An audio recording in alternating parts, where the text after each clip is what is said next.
L'Union européenne aura laissé la place à l'Alliance européenne des nations libres et souveraines, c'est-à-dire en réalité la vision qui était la vision première de l'Europe, où les différents peuples européens conserveront leur souveraineté, c'est-à-dire la liberté de décider pour eux-mêmes, maîtriseront par exemple leurs frontières et pourront décider qui entre et qui n'entre pas sur leur territoire, auront la maîtrise de leur monnaie pour pouvoir adapter cette monnaie à leur économie pour éviter de se retrouver avec la situation que nous connaissons de chômage de masse et de perte de compétitivité que M. Macron essaye de résoudre en proposant soit de baisser les salaires, soit d'effondrer le système d'indemnisation chômage, c'est-à-dire en fait le système de protection sociale, ou lorsque les représentants des Français, dans le cadre de la démocratie, voteront les lois. Ces lois auront une autorité supérieure aux directives qui sont imposées par des commissaires dont personne ne connaît le nom, dont personne ne connaît le visage et surtout que personne n'a jamais choisi.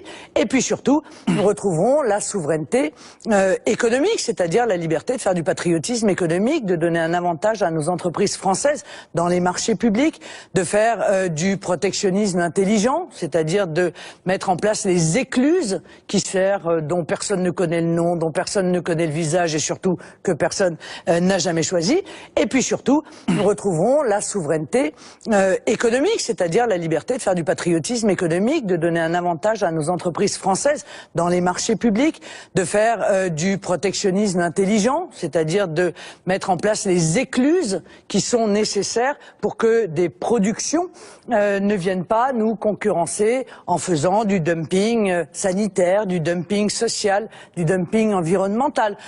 Et puis nous aurons aussi la maîtrise de notre politique commerciale, Monsieur Macron. Je sais que vous êtes pour le CETA, je sais que vous êtes pour le TAFTA, c'est-à-dire en réalité pour des accords de libre-échange qui nous sont imposés et qui ne sont pas décidés par nous, qui ont des conséquences très lourdes sur notre agriculture, sur nos éleveurs, mais aussi sur nos industries et surtout des conséquences très lourdes en matière de santé. On n'en a pas parlé tout à l'heure, puisque les productions qui arrivent ainsi sur notre marché ne sont évidemment pas soumises aux mêmes normes de sécurité que celles qui sont imposées à nos industriels et à nos agriculteurs et qui ont pour vocation, bien entendu, de protéger la santé de nos compatriotes.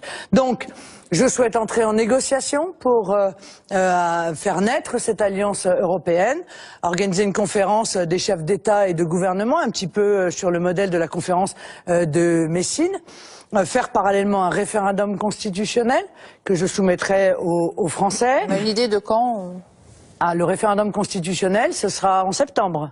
Précisément en septembre, où j'indiquerai que toute loi nouvelle aura une autorité supérieure aux directives, aux traités en précédent européens.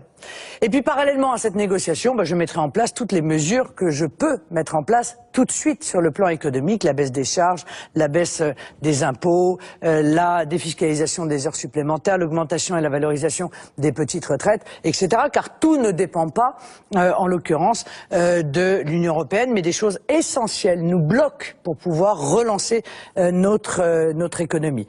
Et puis, vous savez, il y a aussi la possibilité, c'est le compromis de Luxembourg, il y a aussi la possibilité d'aller à l'encontre des règles européennes, Monsieur Macron, lorsque les intérêts vitaux du pays sont en jeu. Je crois que, par exemple, c'est quelque chose qu'il faudrait mettre en œuvre pour arrêter tout de suite la directive détachement des travailleurs, tout de suite, parce que celle-ci a des conséquences très lourdes sur l'emploi, et donc il faut immédiatement prendre. On va en parler précisément tout à l'heure. Immédiatement prendre cette décision. Et enfin, j'en termine. À l'issue de ces négociations, parce que moi je ferai rien contre le peuple français, je n'irai pas faire ce qui a été fait par vos amis socialistes et vos amis UMP d'ailleurs en 2005, à savoir les Français ont dit non à la Constitution européenne et malgré cela, on a dit oui à leur place. Je me tournerai vers les Français et je leur livrerai l'issue de la négociation et je leur dirai voilà ce que j'ai réussi à obtenir. Est-ce que vous considérez que c'est suffisant ou est-ce que vous considérez que ça n'est pas suffisant?